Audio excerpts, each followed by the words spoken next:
Assalamu alaikum. How are you all? It's a good day out there. I hope you people are enjoying the day so far. Okay, we were discussing civil-military relations in the previous class, and we have covered a few aspects of the civil-military relations in Pakistan. Right? Today we will be carrying forward the lecture from that point.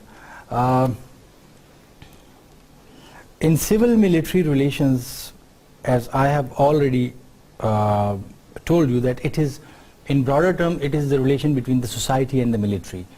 In narrow term, it is the relations between civilian elites and the military elites, right? So it is, you can understand it like this, in these terms. Now, what is the role of judiciary in this, right?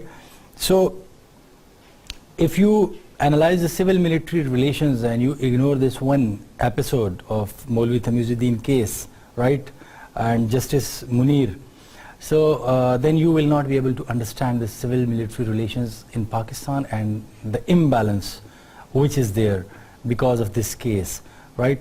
So I have already discussed this thing, this Maulvi Tamizuddin case, during my initial classes or during my initial lectures. I have already discussed that.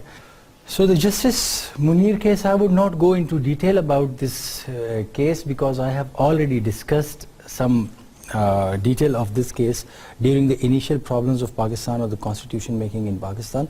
But just for reference, Justice Munir, he endorsed the decision of the dissolution of the National Assembly, and that was under the doctrine of necessity. And this doctrine of necessity opened a Pandora box in the history, in the political history of Pakistan, because then every now and then, whenever a military dictator would do something which would be considered undemocratic in Pakistan, that act of that military dictator would be endorsed by the Supreme Court under the same doctrine of necessity.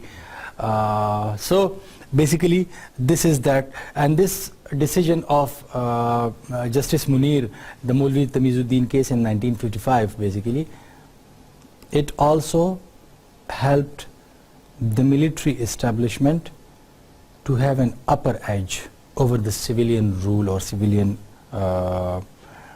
elite, right, or the civilian government, right? So and as I have already told you, it opened the door of military and civilian political adventurists in Pakistan. What happened afterwards, that whenever a politician would feel dissatisfied, a politician in a position would feel dissatisfied, right,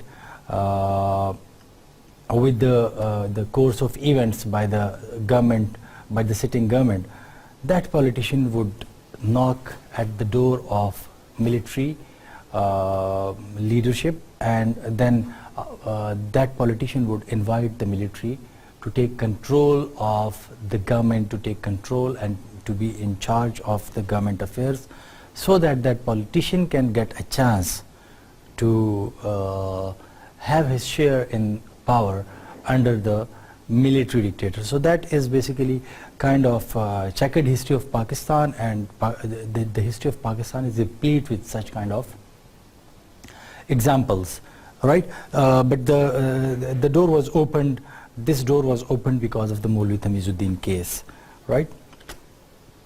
Then Pakistan has been suffering since 1950s till the dismissal of the Chief Justice Iftikhar Chaudhry by Pervez Musharraf in 2007. Right? Now this is very important. Since 1955 till 2007, the judiciary in the country wasn't considered independent. Judiciary was always favoring the powerful ones, right? But what happened in 2007, that the President of Pakistan, who was a military dictator as well, President Musharraf or General Musharraf, he tried to oust the Chief Justice of Pakistan, Chaudhry Iftikhar, right? So Chaudhry Iftikhar resisted that act of the general, and then Chaudhry Iftikhar was, this is a long history, but then to cut it short, then Chaudhry Iftikhar, he was under house arrest in the judicial enclave in Islamabad, where his house was situated, and he was under house arrest for quite some time, for a few days. Then a movement began for the restoration of judiciary, and at that time political leaders in the country, they participated in that restoration of judiciary, since many political parties and their leaders, they were facing difficulty in carrying out the political day-to-day activities under Pervez Musharraf, particularly Pakistan People's Party and Pakistan Muslim League Nawaz. Right, so they were facing difficulty, and then they found an opportunity in this conflict between the dictator and the judiciary to side with the judiciary and, to pose a viable challenge to the military dictator. And many processions were being held in Pakistan in favor of the judiciary. The lawyers' movement started in Pakistan in favor of the judiciary, and political leaders like Benazir Bhutto, Nawaz Sharif, when they came to Pakistan, then they started siding with the judiciary, right? And even I think all political parties across the board, they started siding with the judiciary, right? So ultimately, the Chief Justice of Pakistan was restored, right, and the judiciary has been given that due place in the polity of the country, which was its due place. So that due place was given to the judiciary at that time, and the Maulvi the scourge of the Maulvi Tamizuddin case, that was to some extent eliminated by this act of Chaudhry Iftikhar, right, the Chief Justice, the then Chief Justice of Pakistan. So these are some of the internal factors, and it kind of provided some leverage to the civilian government. This act of Chaudhry Iftikhar provided some leverage to the civilian supremacy, the supremacy of judiciary and the civilian supremacy vis-a-vis the military dictators in Pakistan, right? So that act of Justice Munir was negated, or the implications of the act of Justice Munir were somehow negated or somehow neutralized, somehow, not completely, but somehow neutralized by Chaudhry Iftikhar in 2007. Another very important aspect which is basically hampering a balanced civil-military relations in Pakistan, and that is the absence of land reforms, right? So how it hampers, I will discuss that in detail, but first of all, just look at these writings on the screen, that land holdings or feudalism is there in Pakistan. Large land holdings are there, people having miles of kilometers, many square kilometers of land with them, right? But these are basically medieval hangovers and inherently opposed to democracy. Now, why they are inherently opposed to democracy? And the thing is that a landlord, basically he is part of the elite. So the peasants who work on those lands, who till those lands, right, they never kind of feel free to have their neutral opinion about something or to oppose their landlord, right? So basically these landlords, in order to keep their own lands intact and keep their peasants under their clutches or in their clutches, they would definitely want, because they themselves are kind of dictators, civilian dictators, right? They themselves are kind of like civilian dictators in their own domain, because they are suppressing people. So whenever they find this kind of threat to their own supremacy in their own local areas, they would ask someone right, to come and act on behalf of them to keep the status quo. And the status quo is kind of in an imbalance right now. Military is on the top and civilians are, civilian supremacy is like, second to the military supremacy in the country. So in case of a genuine democracy, these peasants might go against the landlord, right? But when they go against their landlord, then what would happen, that this landlord will lose his authority over the people. Not like the land would be still his own land, but then he would lose his authority over the people. So genuine democracy never suits these landlords, right? And that is why in order to to halt the progress of democracy, they would invite military. They would have good terms with the military dictators, and for the military dictators it is always good, because our military is kind of a colonial legacy. The structure of the military was set up during the colonial era. So basically it is always good for the military to identify a person, a notable in any area, and deal with that person rather than dealing with the whole lot of people who are under that person.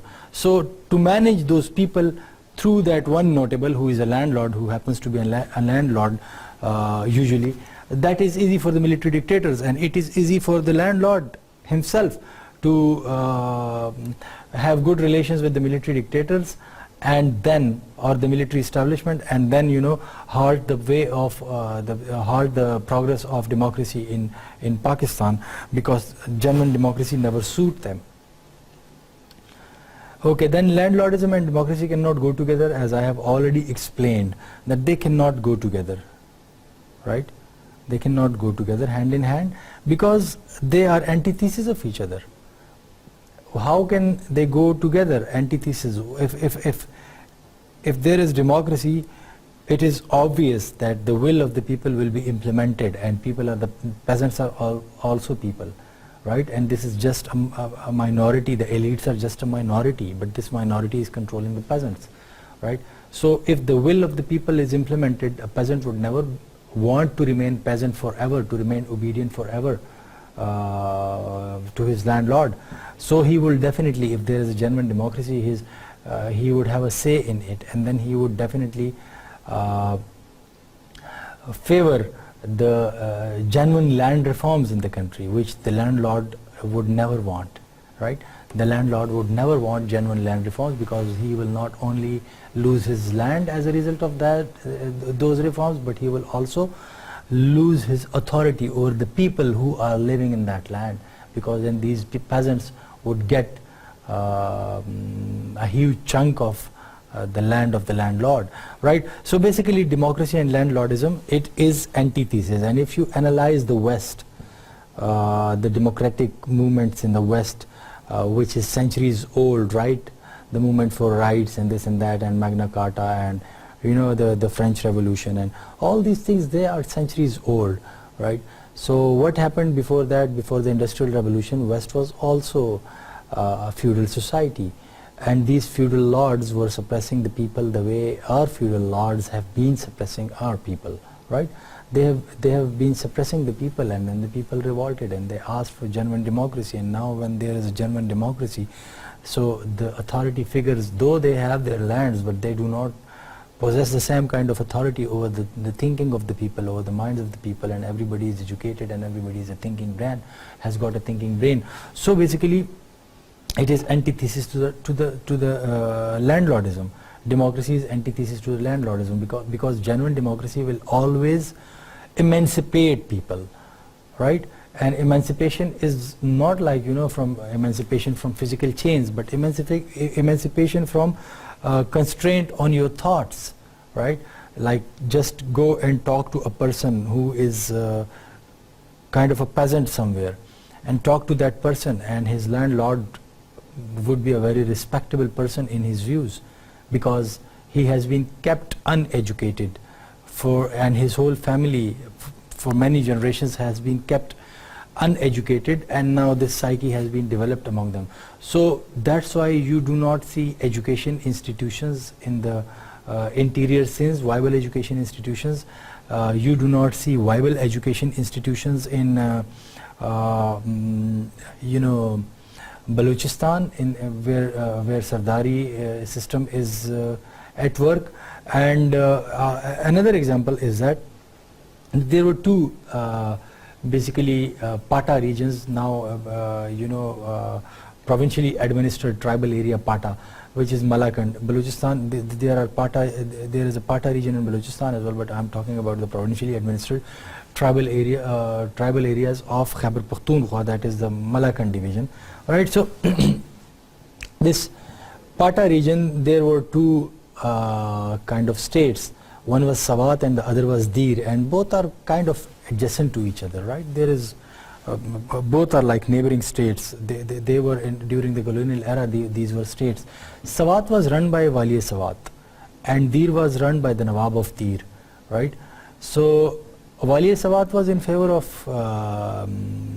imparting education to his people, and that is why the people in Sawat, if you ever visit, the people of Sawat are more developed, right? They are more educated, they are more liberal than the people of Dir. And the Nawab of Dir, he was not in favor of education. He used to beat the people in his state who would acquire education, who would go to school, and it was kind of a crime in his state to for someone to get his children enrolled somewhere in an educational institution outside of Dir. So that was considered as a crime, right? So basically landlordism is working on these principles, that they would not allow the people to get education, because if they get education, they would come to know about their own rights, their own privileges, and then they would start demanding these rights from the landlords, and as a result the landlord would lose his authority. So basically asking for your rights and having your rights and having your say is democracy, and the negation of it is basically landlordism, or that kind of a mindset, right? So that's why I say that it is antithesis. Both of these concepts are basically antithesis. Then another very important aspect is the absence of independent election commission in Pakistan. Like you might argue that right now we have got a kind of independent election commission. I do not dispute this. You might have your own arguments with you, right?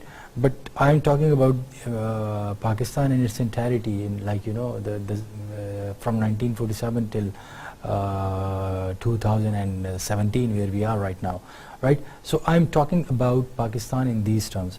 So yeah, if you say that we have got an independent election commission, so this independent election commission might have been here in Pakistan for the past 10 years, but it wasn't there like 10 to 15 years ago. It was not independent, right? And even right now, serious question marks are there on the independence of the election commission in Pakistan, right? This is very important. It facilitated army's rise to power in Pakistan, right? Because elections for 11 years after independence could not be conducted initially, right? So it facilitated, because independent election commission was not there. So it facilitated the army in Pakistan to rise to power, and because the vacuum was there, as I have been explaining it time and time again, that the vacuum, whenever there is a vacuum, something or somebody has to come and fill that vacuum, right?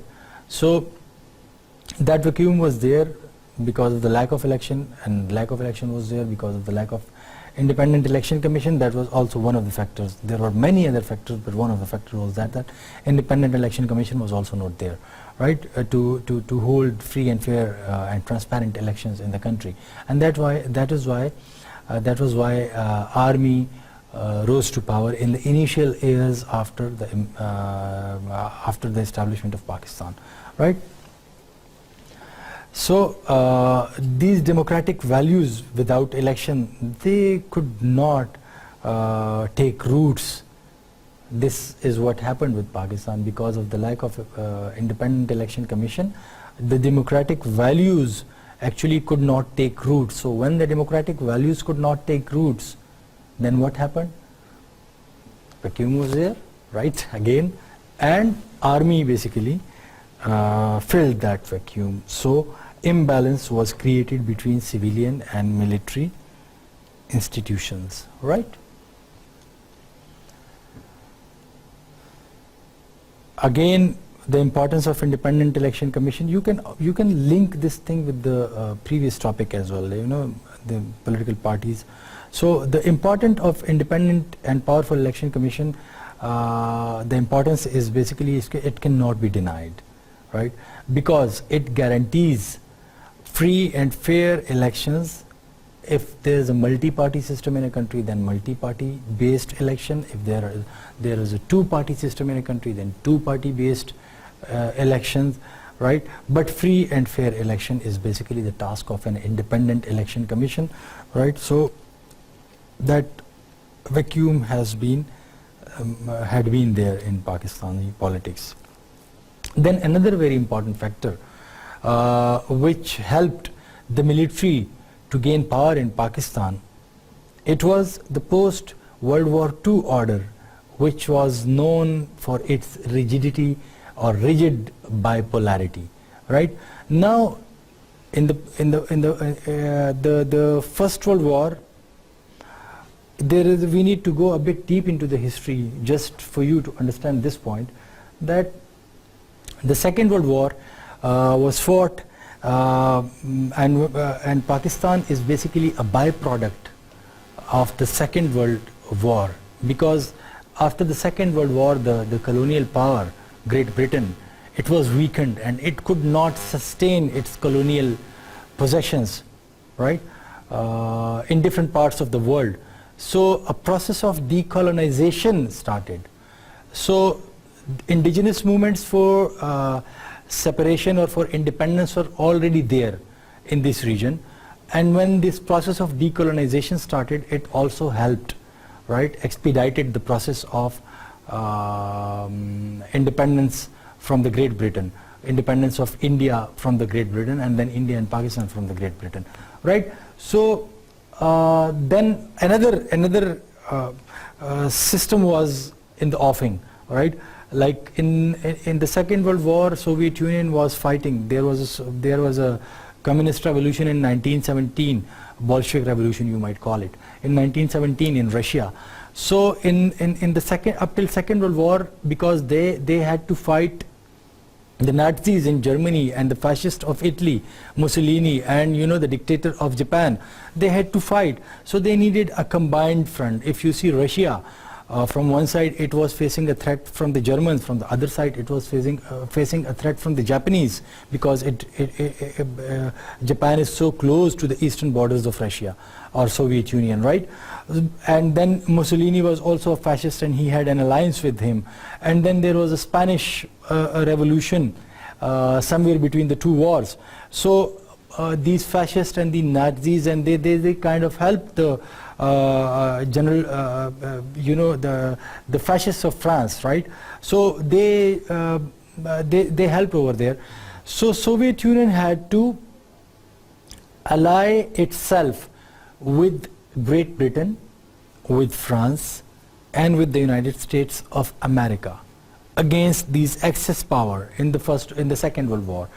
So when the Second World War came to an end, and we all know, I guess, I hope that you would have heard about that unfortunate incident of the nuclear bomb, dropping of the nuclear bomb on Hiroshima and Nagasaki as a consequence of the Japanese attack 2 years back on the Pearl Harbor during the Second World War, right? So that dropping of bomb basically alarmed Soviet Union. Though they were an ally of the United States of America, but their ideologies were poles apart, right? One was following socialism, a classless society. That was his motive, the Soviet motive.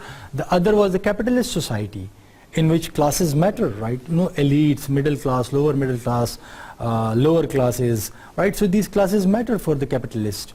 They are industrialists. The former landlords turned into industrialists kind of things were there.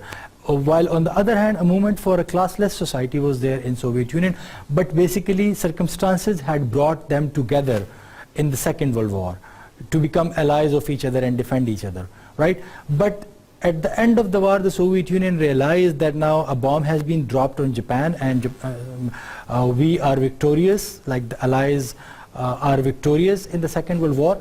But the rift between, and mind you, let me tell you that Great Britain had lost most of its metal to lead the world during the Second World War, and even in the interwar period, but during the Second World War then, right? So so then the leadership of the capitalist world was basically transferred from Great Britain to the United States of America at that time. So one pole was there in which the capitalist countries of Europe and they were allied with that bloc, and that is the United States of America, particularly West Europe. And then there was another bloc which was the Soviet Union, and since it wanted to spread the revolution, right, beyond its border, so many European countries were swept by this revolutionary designs of the Soviet Union. So the world was basically divided into two rigid poles. That was bipolarity, right? One pole, Soviet Union was leading it, and the other pole or the other bloc, the United States of America was leading the other bloc, right? So basically in the international context, now if you see, Pakistan had to choose some side. Pakistan could remain neutral as well, but then internal weaknesses dictated its leaders that, or convinced its leaders that it has to choose a party now. It has to become part of a bloc. Either it wants to become part of the Soviet bloc, or it wants to become part of the US bloc, or the capitalist bloc, or the communist bloc, right? So this was the choice presented to Pakistan at that time. This was the choice Pakistan had after its independence, and Cold War was already in the offing when Pakistan came into being, right? So we cannot deny that. We could not deny that thing at that time. America invited India in the early 1950s to become part of the US-sponsored policy of containment against the communist bloc, right? So now this was a kind of a policy by the United States of America to make allies across the globe to contain the spread of communism or socialism, right? It was kind of that policy by the United States of America. So it was making allies across the globe, right? Nehru refused to identify India with the Western world and toward the path of neutrality in the East-West confrontation. Now the Indian leadership refused to do so. They just refused. They said, okay, we will be neutral. We would neither be siding with the West nor siding with the East, or neither siding with the capitalists nor siding with the communists, right? Because they wanted to remain out of this confrontation, the East-West confrontation, right? So they wanted to remain out of it and focus on the development of Indian economy, or focusing on the pursuance of an independent Indian foreign policy. But Pakistan could not do that because of many initial problems Pakistan was facing. Pakistan thought that that would be good if Pakistan sides with the United States of America at that time. Now this is a huge background, right? This is a huge background. We can discuss it for, I would say we can discuss it for months, right? Because this is a Cold War. But just to let you know about some basics of it, Pakistan welcomed this move, right? And Pakistan became part of the US military alliance because Pakistan had some security needs, and for those security needs Pakistan wanted a military alliance with a powerful military power of the world, right? And that alliance was offered by the United States of America, like military pacts of SEATO, Southeast Asian Treaty Organization, and Central Treaty Organization, CENTO, right? So Pakistan became formally part of these in 1954 and 55, formally became part of these military pacts with the United States of America. And then when you are becoming part of a powerful military, becoming part of a pact with the powerful military, right, of the world, then what happens? Then this happens, right? The Pakistan army was at the center of this move. It convinced the establishment that we should be looking towards the United States of America so that we can get enough defense aid and equipment from the United States of America to defend ourselves against India, right? So this military mindset was there, and it was the driving force behind this move, that Pakistan moved toward the United States of America, right? For the US, it was easy to deal with military leadership than political elite, and again, the United States of America felt, like I explained in the landlord and the military dictator's relation, where the military feels it easy to have one person to control a lot of people for him, for the military dictator or for military establishment. That is why the landlords are there, and they serve the purpose of the landlord, and the landlord serve the purpose of the military, right? It was the case which gave rise to this military power in Pakistan vis-a-vis civilian control, right? Same is the case with the United States of America, that it was easy for them to have good relations with the military leadership because they are identified proper people. Military is an institution, they are identified people, and you need to deal with them very easily, you know, and you understand their terms. They are, Pakistani military is an established institution, right? So basically it was easy for the United States of America to approach that institution, the leadership of that institution, and then engage them with the US and provide them benefits, provide them aid, whatever they needed against India, provide them with that, and not to deal with the political elite, because the political elite, the United States of America found them kind of incompetent, not visionary, etc., etc. And then these political elites were hard to be handled as well, because they would change every now and then, right?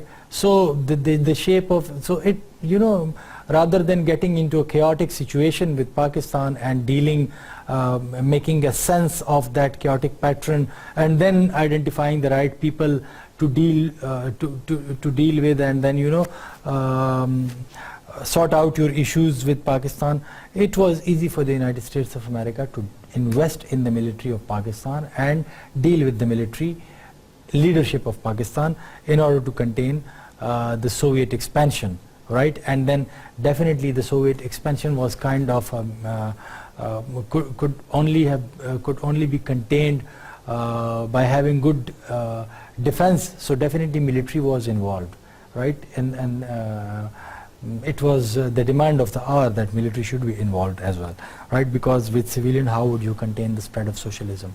If socialism is spreading, and if your country is being attacked by the socialist, or revolution is being exported, or so how would you curb that thing? Definitely through the military muscle, right, or the military might. So they were investing in the military leadership, and this investment, or this kind of relation between the military dictators or the military leadership of Pakistan and the United States of America, and these defense pacts and all this thing, it embroiled Pakistan in kind of a situation in which the military got an upper edge over the civilians, right?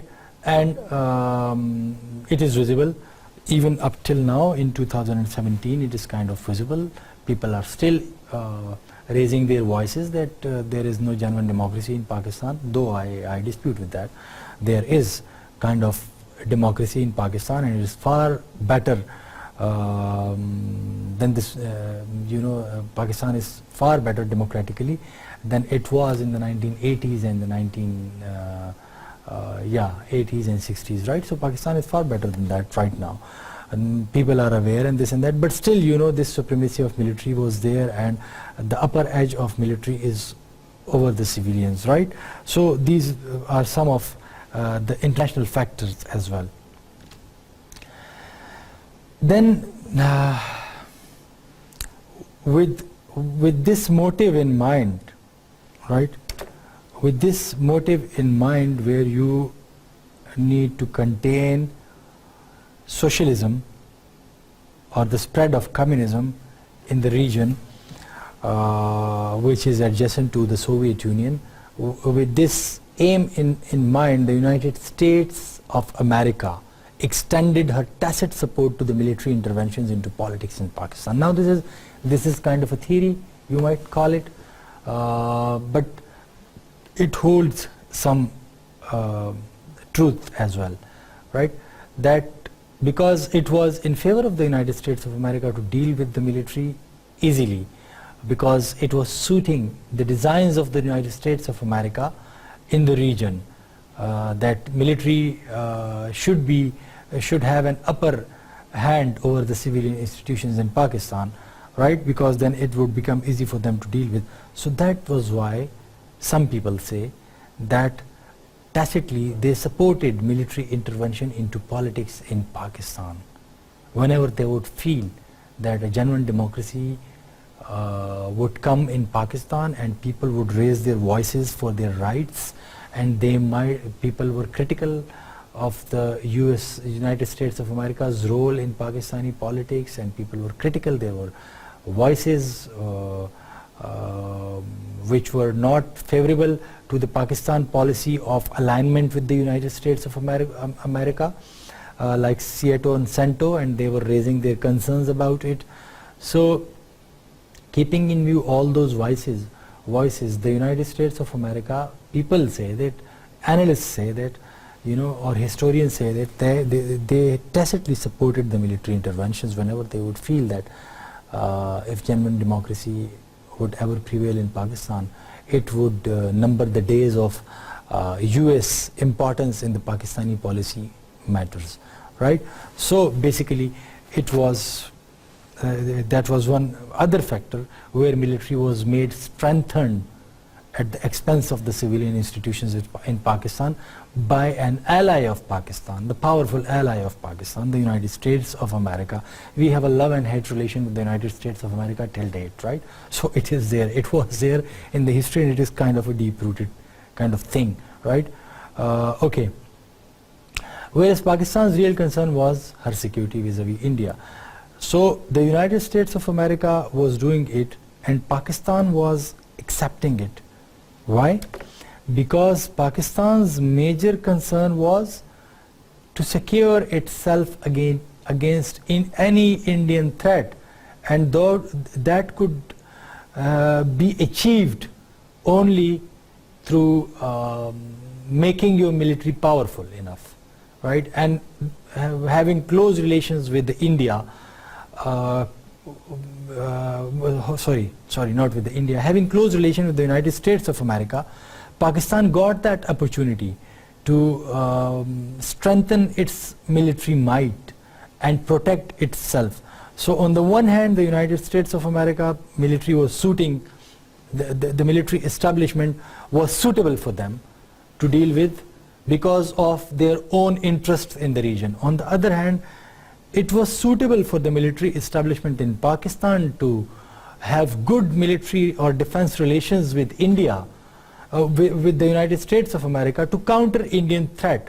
So these common objectives, it was kind of a marriage of convenience for both, right? So that happened then. So military got strengthened in Pakistan due to these factors, and civilian institutions were ignored. So civilian institution and civilian remained weakened and military got strengthened, right? Then the nature of the international politics during the Cold War years was a major factor of military interventions in Pakistani politics. Now you just analyze this thing. This is a very interesting thing, that international politics during the Cold War, basically that was a major factor for the military interventions in Pakistani politics. Now how do you see it, this international politics during the Cold War, right? Like in the 1950s, the relations were quite stressed between the Soviet Union, and in the late 1950s between the Soviet Union and the United States of America, and then you see a dictator comes into power in Pakistan, General Ayub Khan, right? He came into power in Pakistan, and then he served the interest of the United States of America, and Pakistan got really close with them, and then Pakistan offered its bases to the United States of America for surveillance purposes against the USSR, right? I don't know whether you would remember that or not, but I have already mentioned that during the Ayub era, the U-2 incident, right, where a Pakistani plane was shot down, where a US plane was shot down, which was flown from Pakistan over Russia, right? It was shot down. So basically, these were the kind of things which civilians would have resisted in Pakistan, but military did not resist, because military was also taking aid from the United States of America for these kind of services. So that was the Ayub thing. And then another thing was Zulfikar, the assassination, or the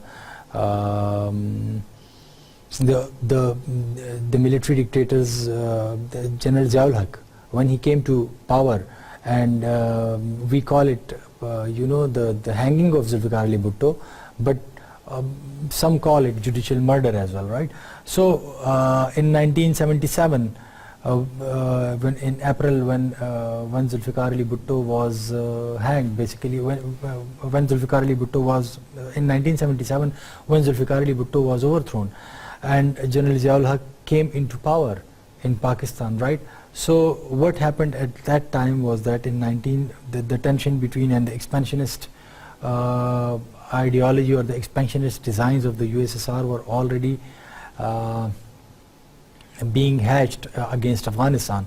So because the SAR revolution in Afghanistan was already in its full flow, in its full swing. So it was obvious, if you want to support this theory that international politics during the Cold War was a major factor for military intervention in Pakistani politics. So in order to support this theory, this is an argument, right? That Afghanistan in 1979 was invaded by the military of the Soviet Union, the Red Army, and before that there was a SAR revolution. The communists were taking control of the government, and one revolution after the other revolution, one king, one president after the other president, kings after kings, or president after president in Afghanistan. They were killed in palatial intrigues and palatial, these kind of things were happening, and Afghanistan was invaded. And before the invasion of Afghanistan, what happened? Before the invasion of Afghanistan, General Ziaul Haq was in power. So when Afghanistan was invaded, the United States of America was not supposed to deal with a civilian government of Zulfikar Ali Bhutto in order to counter USSR in Afghanistan, but it had to deal with a military dictator in Pakistan who was a single person, and it was easy to intimidate him, or it was easy to convince him in his case, right? To side with the United States of America and counter the common enemy, which is the Soviet Union, and it is in Afghanistan, right? Or it was in Afghanistan. So it was easy in this case. Then fast forward, come to 1999, Pervez Musharraf, right? 12th October 1999, Pervez Musharraf. He came into power in 1999, ousted the elected government of Mian Muhammad Nawaz Sharif in 1999. For 2 years he faced criticism from the West because he had overthrown democratically elected, though corrupt in his view, but a democratically elected government, and he was under severe criticism for 2 years, October 1999 till, you might say, September 2001, right? When the 9/11 incident occurred, or the 9/11 attacks were carried out against the United States of America over there in New York and Pennsylvania, and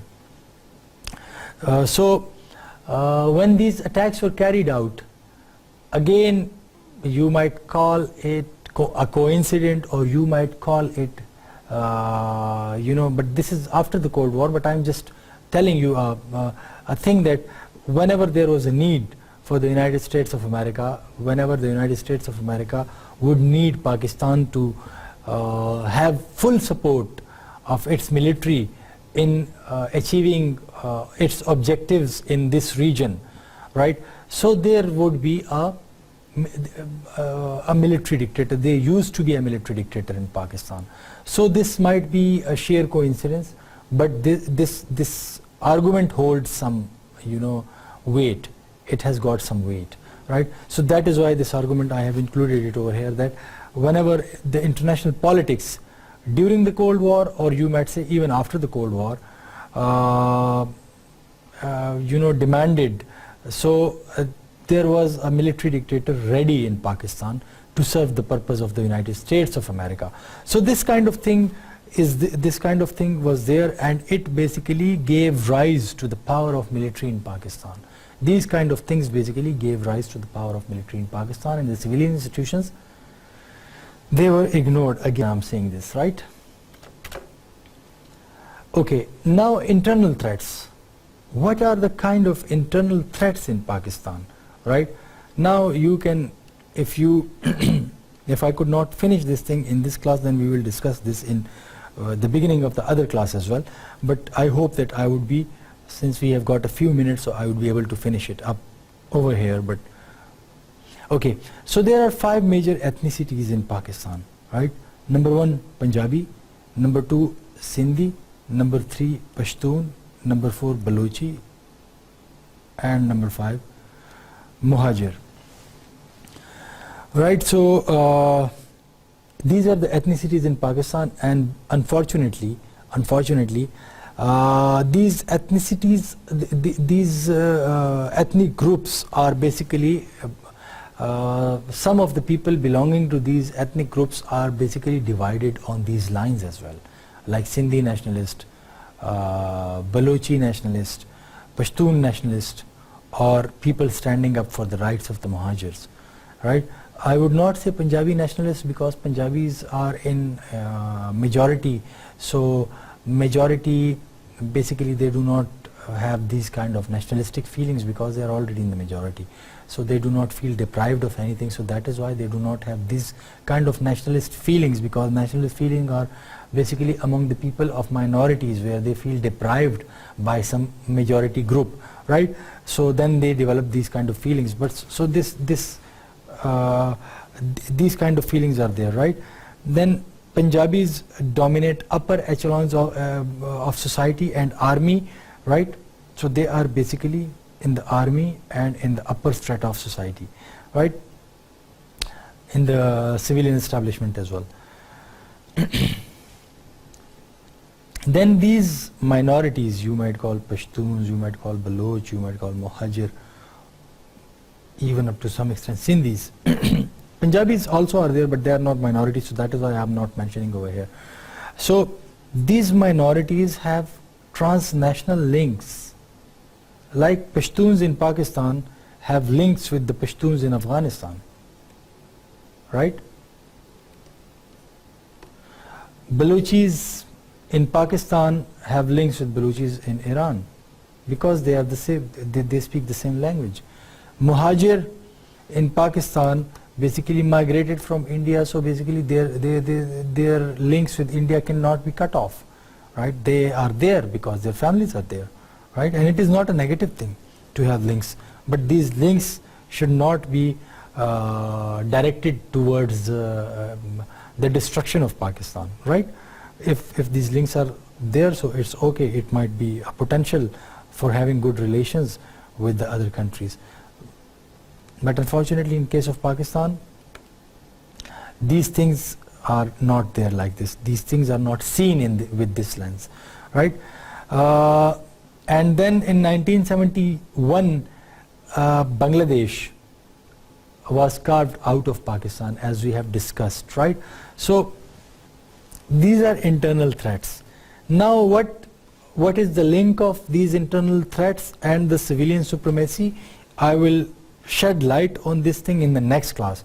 But right now you need to understand over here, because we do not have sufficient time to get into that debate and then deal with it judiciously during these few remaining minutes. Okay, so then in 1971, the Bangladesh, the debacle of East Pakistan, right? It was because of the sentiments of Bengalis that they did not feel comfortable in the fold of Pakistan, right? Under the supremacy of the West Pakistan. So again, it was a kind of ethnic struggle, or it was based on ethnicity, because they thought that Bengalis are deprived, right? So this ethnicity was there. Then this city of Karachi, which is the economic hub of Pakistan, this is the hub of all of the economic activities in Pakistan, the city of Karachi, right? But unfortunately, due to these ethnic tensions, like in Karachi, tension between Pashtuns and Muhajirs, right? And Sindhis, they also say that they do not have, you know, they are kind of deprived when it comes to Karachi and Hyderabad, right? But particularly Karachi. So this city is now rightly called the city of death, right? Because every now and then people are killed in Karachi. People are not treated the way humans are treated in other societies in Karachi, and these are because of ethnic tensions. Pashtuns will try to have their own turf, right? A power struggle is there, and you would know that Pashtuns are in such a big number in Karachi that they even the Awami National Party, which is a Pashtun led party, basically coming from Khyber Pakhtunkhwa, or previously NWFP,